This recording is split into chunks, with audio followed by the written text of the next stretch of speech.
이 시간에는 광야로 인도하시는 성령님이라는 제목을 가지고 함께 말씀을 나누도록 하겠습니다. 얼마 전에 그 발레리나 강수진 씨의 발 사진이 이슈가 된 적이 있죠. 또 그와 비슷한 시기에 축구선수 박지성 선수의 발도 이렇게 이슈가 된 적이 있습니다. 사람들은 그들의 화려한 모습만 보죠. 항상 스포트라이트 아래에 있고 항상 사인 공세를 받고 그런 아름다운 그런 화려한 면만을 보는데 그들의 발을 봤을 때 사람들이 조금은 숙연해졌어요. 왜 그러냐면 이만한 노력이 있었기 때문에 지금의 이 모습이 있겠구나. 아마 많은 사람들이 한 발 물러났을 거예요.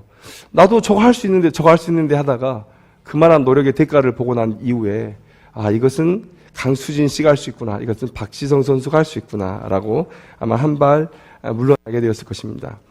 무언가를 성취하기 위해서는 고난의 시간들이 필요하죠. 시상대 위에 선 멋진 모습 그 이면에는 그들의 피와 땀이 있는 것이죠.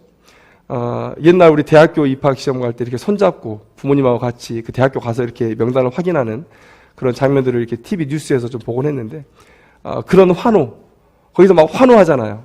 야, 엄마 나 붙었어. 이렇게 환호하고.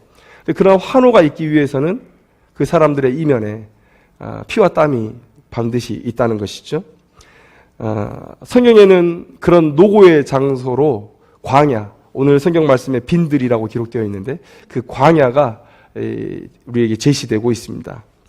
광야는 성경 속에서 매우 특별한 의미를 가지는 장소예요. 하나님께서 출애굽한 이스라엘 백성들을 데리고 바로 블레셋 땅으로 올라가면 되지만 그렇게 하지 않으셨습니다. 물론 첫 번째 이유는 블레셋 사람들이 너무 호전적이었기 때문에 그들과 맞섰을 때 이 이스라엘 백성들이 돌이켜서 다시 애굽으로 돌아갈까 봐 하는 그런 염려가 있었지만, 그러나 하나님께서 그 외에도 시내산에서 1년 정도를 머무를 계획을 가지고 있었다는 것이죠. 그들이 가데스 바네아에서 가나안 땅에 정탐을 갔을 때 이미 1년이 훌쩍 지난 그 이후였습니다. 그러니까 하나님께서 애굽에서 그들을 광야로 그리고 가나안 땅으로 이끌어 가실 때 광야에서 최소한 1년 이상 머무르게 할 마음을 먹고 계셨다는 거예요. 삶의 필요가 아무것도 없는데 그곳에 하나님께서 이스라엘 200만 명이나 넘는 이스라엘 백성들을 1년 이상을 머무르게 하실 그런 계획을 가지고 있었다는 것이죠.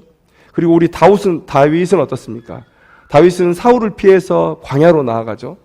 광야로 나아갔을 때 저는 감히 말씀드리건대 그곳에서 그 시편의 영성이 완성되지 않았나라고 생각을 해봅니다. 그 고난 가운데 하나님을 만났을 때. 그리고 오늘 본문에서 세례 요한도 예수님의 오심을 기다리면서 준비되기 위해 이 빈들 광야로 나아갔다는 사실을 오늘 우리에게 얘기해 주고 있습니다. 우리가 나가는 게 아니죠. 우리가 뭔가 깨닫기 위해서 구도자의 모습으로 나가는 게 아니고 성령 하나님께서 우리를 이끌어서 광야로 나가게 하시는 것이죠. 그 사건은 예수님의 모습에서 잘 나타납니다. 예수님께서 이 세례 요한의 세례를 받으시고 공생애를 시작하시기 전에 성령에게 이끌려서 광야로 나가서 시험을 받았다 이렇게 얘기하고 있습니다. 성령께서 이끌어서 광야로 나아가게 하신 것이죠. 오늘 본문도 어떻습니까? 성령 충만하다는 얘기는 성령께서 온전히 그 세례 요한을 다스리고 있다는 얘기인데, 그 성령 하나님에게 이끌려서 오늘 본문의 세례 요한도 광야로 나갔다는 것을 오늘 우리는 알 수 있습니다. 여러분, 기독교가 2000년의 역사를 이어오면서 어려운 일들이 많았습니다. 어려운 일들이 많았고, 그런데 그 와중에 하나님께서 광야로 나간 자신의 백성들, 자신의 일꾼들을 통해서 기독교에 새로운 활력을 불어넣으신 일들이 많죠. 여러분들이 다 알다시피 어떤 일입니까? 바로 수도원 운동이 그런 것입니다. 기존 교회에서 복음을 찾지 못하고 그들이 스스로 나가서 하나님과 독대하기 위해서 나갔을 때, 물론 개종의 신비주의로 빠진 그런 것들도 있지만, 그러나 그 수도원 운동이 이 교회의 기독교 역사에 지대한 영향을 끼쳤다는 것은 우리가 부인할 수 없는 사실인 것이죠. 자, 그러면 오늘 성경에서 왜 이렇게 하나님은 우리에게 광야로 나아가기를 원하시는가? 왜 광야 가운데 나아가기를 원하시는가? 오늘 우리가 세례 요한의 이야기를 통해서 광야의 의미와 그리고 왜 그리로 우리가 나가야 되는지를 깨달아 아는 그런 귀한 시간이 되었으면 좋겠습니다. 먼저 왜 우리가 광야에 나아가야 되는가? 첫 번째 이유는 바로 그곳에서 나의 소명이 확실해지기 때문에 그렇습니다. 이 우리가 광야에 있는 시간은 우리의 오감이 다 하나님께만 집중할 수 있는 시간이에요. 이 세상에 어떤 목소리도 없습니다. 유혹도 없습니다. 그곳에서 유혹을 받는다고 해서 내가 딱히 뭘 할 수 있는 것도 없어요. 그냥 하나님 앞에 내 오감을 다 향해서 하나님의 음성에 귀를 기울일 수 있는 그런 시간이라는 것이죠. 세례 요한은 이미 태중에서 성령 충만한 사람이었습니다. 그런데 자기가 하나님의 길을, 그러니까 오늘 본문 말씀에 보면 그가 또 엘리야의 심령과 능력으로 주 앞에 먼저 와서 아버지의 마음을 자식에게, 거스르는 자를 의인의 슬기에 돌아오게 하고 주를 위하여 세운 백성을 준비하리라. 이 사명을 성령의 충만함으로 가지고 있었는데, 그런데 이 사명을 어떻게 하나님께서 실현시키실 것인가에 대해서는 명하지 않았죠.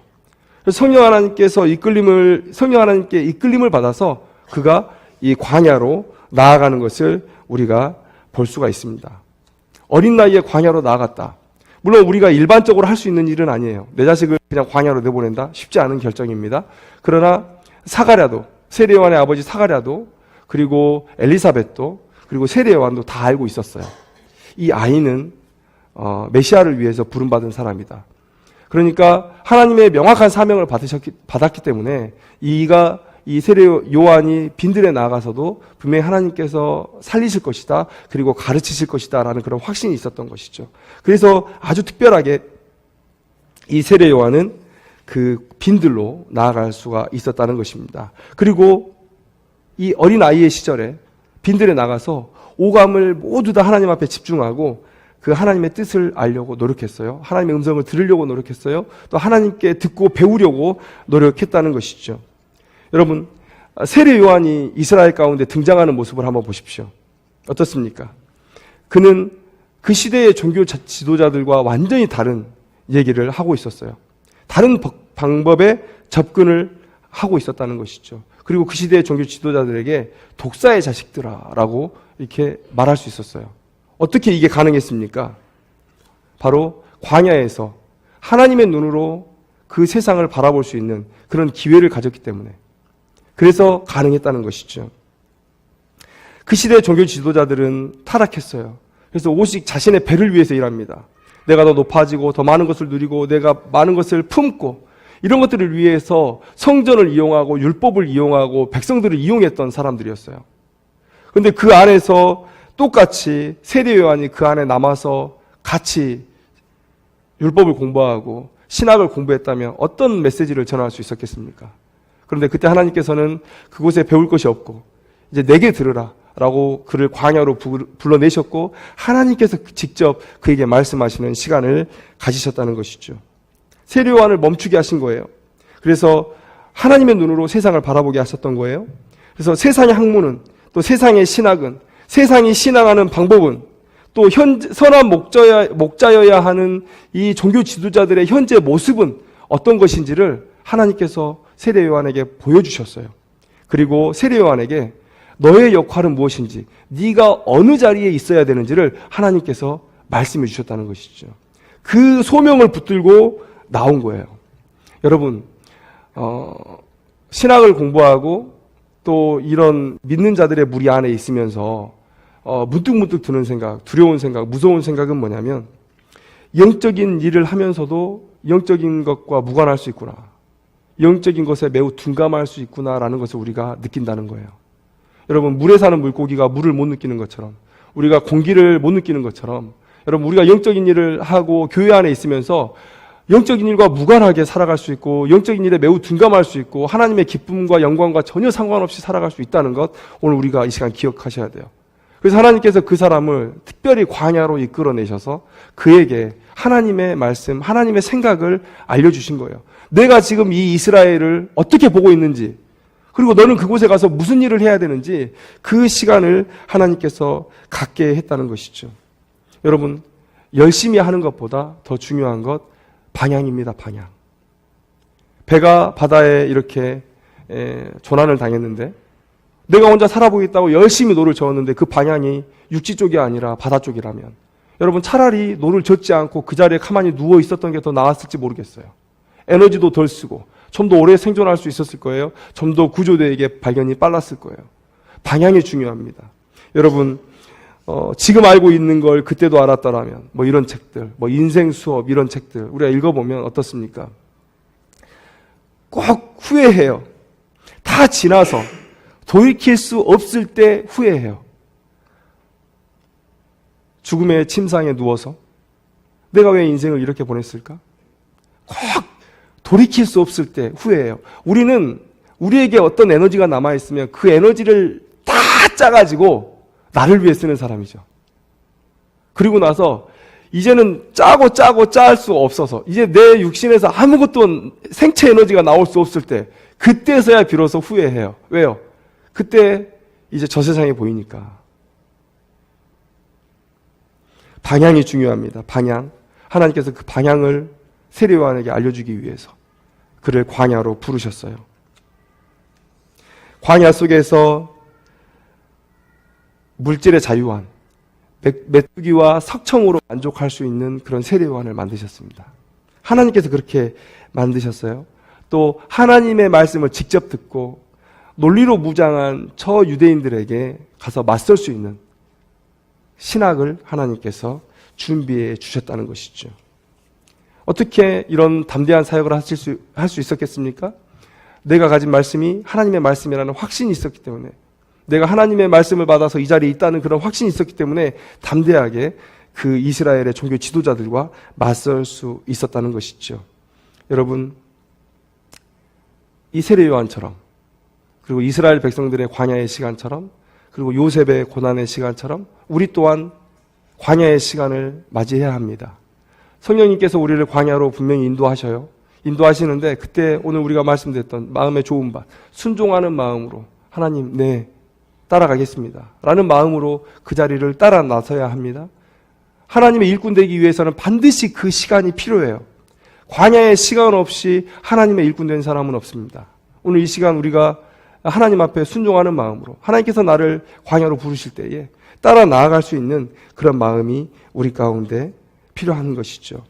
나를 멈추게 하는 광야, 나의 생각을 멈추게 하는 광야, 나의 계획을 멈추게 하는 광야, 나의 지식을 내려놓게 하는 광야, 이 세상의 문명과 떨어져서 하나님을 의지하면서 살아야 하는 그 광야, 그 광야가 오늘 필요한 것이죠. 그 광야에서 우리는 안테나를 세웁니다. 오직 하나님의 주파수만 맞는, 여러분 우리가 이 라디오를 켜면 95.9는 MBC예요. 93.9는 CBS입니다. 그 주파수를 맞추면 꼭 그 주파수에 맞는 그 방송국의 그 소리가 들리죠. 오늘 마찬가지예요. 우리는 하나님의 주파수를 맞추고 그 광야에서 하나님의 음성만을 들으려고 해요. 라디오에서 우리가 혼선되면 얼마나 듣기 싫습니까? 지직거리고. 우리가 어쩌면 이 자리에 내 삶에 생애 욕심도 많고 여러 가지 유혹도 많은 이곳은 그런 혼선들이 많은 곳이에요. 그래서 우리가 하나님께서 나를 쓰시기 위해서 반드시 소명의 확신을 주기 위해서 나를 광야로 이끌어 가실 때가 있는데 그때 우리가 순종하면서 따라 나서기를 소망합니다. 그 자리가 이 자리일 수도 있고요. 여러분들의 골방이 될 수도 있고 여러분들이 매일 출퇴근하는 버스가 될 수도 있고 어느 순간이든지 그 순간 하나님의 음성에 여러분들이 귀를 온전히 기울이시고 들으시길 바랍니다. 그리고 순종하는 마음으로 듣고 여러분들의 삶을 변화시키기를 바랍니다. 우리에게 광야는 바로 우리의 소명을 확실하게 하는 곳이기 때문에 우리에게 꼭 필요한 것입니다. 하나님의 부르심을 받은, 그래도 구원받은 백성이라면 누구나 이 시간들을 거쳐야 되는데 그 시간들을 우리가 겪어야 할 때 두려움 가운데 회피하지 마시고, 왜 어렵지 않겠어요? 세례 요한이 그 광야 땅에 갔을 때 왜 먹었던 음식 생각나지 않았겠습니까? 인지상정이잖아요. 왜 그곳에서 살아가는데 두려움이 없었겠습니까? 왜 그곳의 날씨가 왜 그렇게 낯설지 않았겠습니까? 다 두렵죠. 그러나 성령 충만한 자, 그래서 소명을 받고 그 광야로 나아간 자들은 유혹은 받되 실족하지 않습니다. 여러분들 그 마음으로 광야로 나아가시기를 소망합니다. 두 번째, 우리가 광야로 나아가야 되는 이유는 광야가 나를 성장시키는 장소이기도 하지만 그러나 그 결과를 시험하는 장소이기도 하다라는 거예요. 내가 전쟁터에 나가는데 잘 무장되어 있는지 안 했는지 확인해야 되죠. 내가 낙하산을 메고 비행기에서 뛰어내리는데 내 낙하산이 지금 잘 작동을 하는지 확인을 해야 될 것 아닙니까? 광야가 그런 장소가 될 수 있다는 것이죠. 광야는 조용히 하나님과 독대하는 자리이기도 하지만 그러나 매우 혼란한 유혹의 자리이기도 해요. 그래서 그곳에서 내 믿음의 시험을 받는 것입니다. 세례 요한에게도 분명히 그런 일들, 방금 말씀드린 그런 유혹들이 있었겠지만 더 명확하게는 예수님의 사역에서 드러나죠. 예수님은 세례 요한에게 세례를 받으신 이후에 이 사단에게 3번의 시험을 받으셨던 것을 우리가 알고 있습니다. 성령께서 의도하셨기 때문에 그 자리에 가신 거예요. 성령에게 이끌려 그 시험의 장소에 가신 것이고 시험을 받으신 것입니다. 우리가 광야에 나아가면 성령 하나님께서 우리의 지금의 모습을 바로 보게 하실 거예요. 그리고 보게 하시고 내 믿음이 부족하다면 더 연단을 시키실 것이고 이제 세상 속에 나아갈 믿음이 된다면 그러면 나가서 일을 하게 하실 거라는 것이죠. 네, 우리는 성장을 위해서도 이 광야가 필요하지만 이 확인을 위해서도 중요하다라는 것을 말씀드립니다. 그래서 고린도후서 13장 5절 말씀에 너희는 믿음 안에 있는가 너희 자신을 시험하고 너희 자신을 확증하라 라고 말하고 있어요. 우리의 마음. 근데 우리가 어디서 믿음을 확인받습니까? 어디서요? 삶의 모든 것이 풍족하고 모든 인간관계가 좋을 때는요, 다 좋아 보여요. 다 좋아 보입니다. 그런데 조금이라도 내 삶에 위기가 찾아왔을 때 얼마나 큰 위기를 내가 믿음으로 견뎌내느냐가 어쩌면 믿음일 수 있습니다. 아주 작은, 모든 것이 좋아서 그냥 믿음 있는 척을 해도 되는 사람이 있는 반면에 정말 센 풍파를 맞아가고 있는 사람도 있죠. 지금 이 자리에 어떤 사람은 온화한 모습으로 앉아 있을 수 있어요. 그리고 어떤 사람은 얼굴이 이렇게 찌푸려지고 고통 가운데 하나님 앞에 신음하고 있는 사람도 있어요. 그런데 평온한 사람은 믿음이 좋은 사람이고 찌푸린 사람이 믿음이 없는 사람, 그게 아니죠. 그 사람들이 얼마나 큰 세상의 풍파에 또 유혹과 시련에 고난에 직면해 있는지를 우리가 살펴봐야 되는 것이죠. 얼굴이 찌푸리고 있는 사람이 더 믿음이 좋을 수도 있고 또 얼굴이 평온한 사람들이 믿음이 좋지 않을 수도 있습니다. 우리가 언제 우리의 믿음을 확인하죠? 우리가 고난 가운데 있을 때. 우리가 고난 가운데 있을 때. 이것이 우리를 시험하는 또한 광야가 되는 거예요. 하나님의 음성을 듣는 조용한 장소가 광야이기도 하지만 광야는 우리의 육신에 필요한 것들이 없는 곳이죠. 그러니까 그곳에 가서 우리가 유혹받고 고난당할 때 얼마나 하나님을 붙들고 그곳에서 버틸 수 있느냐. 그것도 광야라는 것이죠. 바로 우리의 믿음을 확인하는 자리가 바로 광야가 될 것입니다. 여러분, 민수기서 20장 4절에 보면 이스라엘 백성들이 모세에게 이렇게 말합니다. 물이 없어요.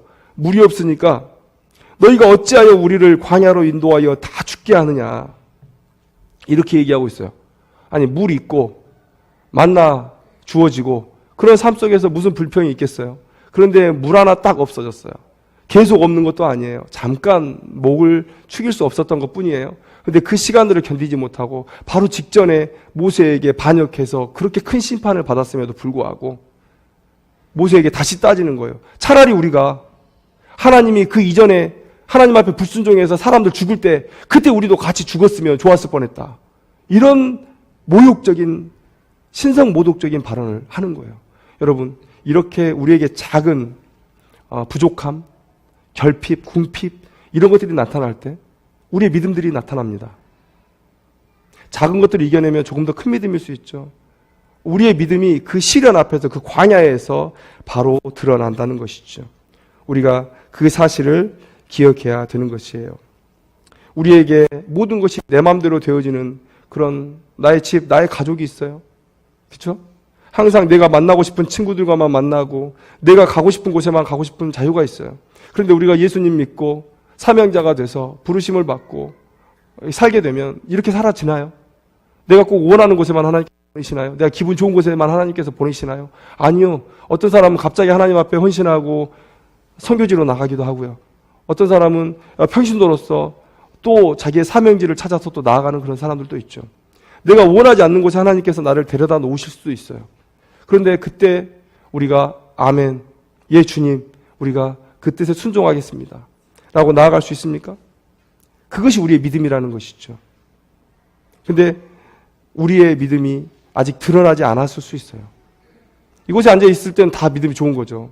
저도 이 자리에 있지만 여러분들 앞에 있기 때문에 믿음이 좋아 보일 수도 있어요. 드러나지 않았기 때문에. 근데 저에게도 시련이 닥치면 제 믿음의 바닥이 드러날 수 있고 우리 모두에게도 그럴 가능성이 있다는 것이죠. 여러분, 예를 들어서 몇 가지 광야를 한번 얘기해 볼까요? 여러분, 우리 물질의 광야. 하나님께서 세례 요한처럼 맥두기와 석청에 만족할 수 있는 물질의 광야로 우리를 불러갈 수 있습니다. 나는 얼마나 물질에 연약한 자인가? 물질이 없을 때에도 하나님은 나의 하나님이 되시는가?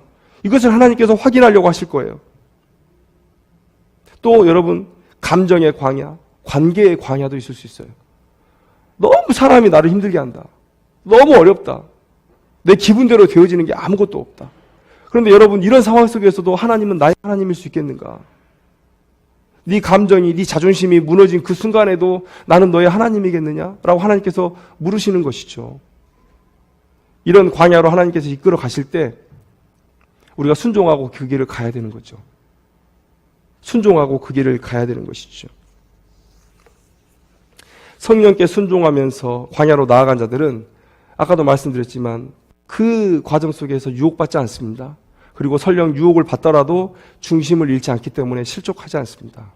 여러분, 하나님을 의지하고 그 광야에서 하나님께서 들려주시고자 하는 메시지, 하나님께서 시험하시고자 하는 모든 것들을 다 받으시고 하나님 앞에 귀한 일꾼으로 서시기를 원합니다. 광야가 이런 곳이에요. 하나님의 소명을 발견하고 또 하나님 앞에 나의 믿음을 시험하는 곳이에요. 그래서 하나님 앞에 쓰임받는 모든 사람들은 다 이 광야에 섰다는 것이죠. 그리고 광야로 나갔던 자들이 타락했던 그 주류의 기독교, 주류의 유대교에 새로운 활력을 불어넣었다는 것을 우리가 기억해야 됩니다. 근데 한 가지 우리가 오해할 수 있는 것은 뭐냐면 고난이 있다고 다 광야는 아니에요. 고난이 있다고 다 광야는 아닙니다. 나의 죄, 나의 잘못으로 받는 고난도 있어요. 정말 받지 말아야 될 고난도 있습니다. 그 고난을 광야로 생각하시면 안 돼요. 또 하나님의 부르심으로 광야로 나갔다고 해서 그것이 또 다 의미 있고 유익한 것도 아니에요. 왜냐하면 내가 이 시간을 하나님과 결부시키려고 노력을 해야 돼요. 계속. 근데 하나님과 상관없이 이 고난을 누린다고 해서 그것이 광야를 제대로 견디고 있다라고 하는 것도 아닙니다. 우리가 하나님께서 나의 믿음을 시험하기 위해서 나를 광야로 인도하실 때 우리가 어떻게든지 하나님의 음성을 들으려고 하고 하나님의 의도를 파악하려고 하는 거예요. 그것이 빠를수록 우리는 더 빨리 그 광야에서 나올 수 있고 하나님의 귀한 사명자로서 정말 복되게 이 세상 속에서 쓰임받을 수 있다는 사실을 오늘 기억하시기를 바랍니다. 말씀을 맺겠습니다. 여러분, 광야는 세상의 소음이 사라지고 조용히 하나님께 집중할 수 있는 시간입니다. 또 광야는 혼란스러운 세상의 유혹에 나의 믿음을 노출시키는 그런 자리이기도 해요. 하나님의 예정하심을 입어 부르심을 받은 누구나, 하나님의 일꾼 되기를 사모하는 자는 누구나 다 이 광야에 나가서 이 시간들을 지내야 합니다. 오늘 우리가 이 광야로 나아가는 삶을 결단했으면 좋겠어요. 성령 하나님께서 여러분들을 이끌고 광야로 나아가실 겁니다. 세례 요한처럼 또 이스라엘처럼 그런 광야에서의 시간들을 통해서 큰 믿음으로 세상을 이기는 자로 하나님 앞에 귀하게 쓰임받는 여러분들이 되기를 주님의 이름으로 축원합니다. 기도하겠습니다.